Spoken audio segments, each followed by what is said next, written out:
নমস্কার। আজ আমরা মানসিক রোগের বেশ কিছু গুরুত্বপূর্ণ লক্ষণ নিয়ে আলোচনা করব। আজ আমরা জানব যে মানসিক রোগের কি কি লক্ষণ হতে পারে। যদি আগের পর্বগুলো আপনারা না দেখে থাকেন তাহলে অবশ্যই দেখুন।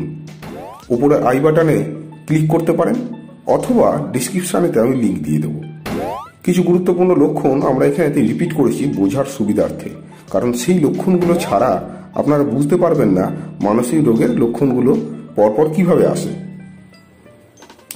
একা একা কথা বলা, আগের থেকে কথা বলার পরিমাণ কমিয়ে দেওয়া, হঠাৎ করে বন্ধু বান্ধবের সাথে কথা না বলা অথবা কম বলা, বন্ধু বান্ধবকে এড়িয়ে যাওয়া, হঠাৎ করে পরিবারের সাথে কথা না বলা অথবা কম বলা, হঠাৎ করে একা থাকার প্রবণতা বেড়ে যাওয়া, সারাদিন চিন্তিত মুখ, একা একা কাঁদা, নিজের কষ্ট সমস্যা অন্যকে বলতে পারে না, নিজের মধ্যে জমিয়ে রাখে, যার ফলে নিজের মধ্যে একটা প্রবলেম শুরু হয়।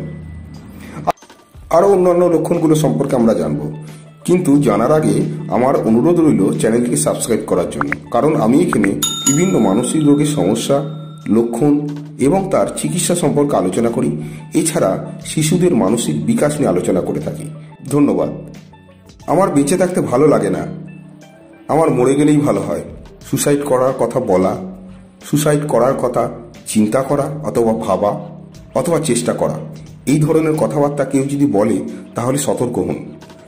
নিজেকে দোষী বলে বারবার মনে করা, ঘুমের সমস্যা শুরু হয়, ঘুম ঠিক করে হয় না, খাওয়ার ইচ্ছা কমে যায় অথবা বেড়ে যায়, বমি বমি ভাব লাগে, শরীর ক্লান্ত লাগে, মাথার যন্ত্রণা করে, মাথা ভার হয়ে থাকে, কেউ কেউ সারাদিন শুয়ে থাকে, আবার কেউ কেউ শুতেই পারে না, দুশ্চিন্তা না শুতে দেয় না জেগে থাকতে দেয়, নেশা করার পরিমাণ বেড়ে যায়, কিছু চিন্তা করলেই বুক ধড়ফড় করে, কিছু চিন্তা করলেই শরীর আনচান করে, একা থাকতে চায় না, অবাস্তব ভয় আতঙ্ক ঘিরে ধরে, ঘর বন্ধ হলেই দম আটকে আসে, একা দূরে যেতে বা একা কোনো এক গন্তব্যস্থলে যেতে পারে না, ভয় লাগে, সন্দেহ করা, ছোট বিষয়কে জটিলভাবে ভাবা, অচেনা মানুষের সাথে কথা বলতে পারে না, ছোট ছোট বিষয়গুলোকে বড় করে ভাবে এবং মনের মধ্যে কষ্ট পায়। যে ধরনের সমস্যাগুলোর কথা আমি বললাম কমপক্ষে 15 দিন থেকে 3 মাস থাকতেই হয়। যদি লক্ষণ মেলে তবেই আপনারা একজন সাইকোলজিস্ট অথবা সাইকিয়াট্রিস্ট ডাক্তারের কাছে যাবেন।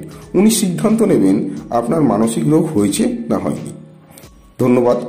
আবার পরের ভিডিওতে আমরা কথা বলবো অন্য একটা বিষয় নিয়ে।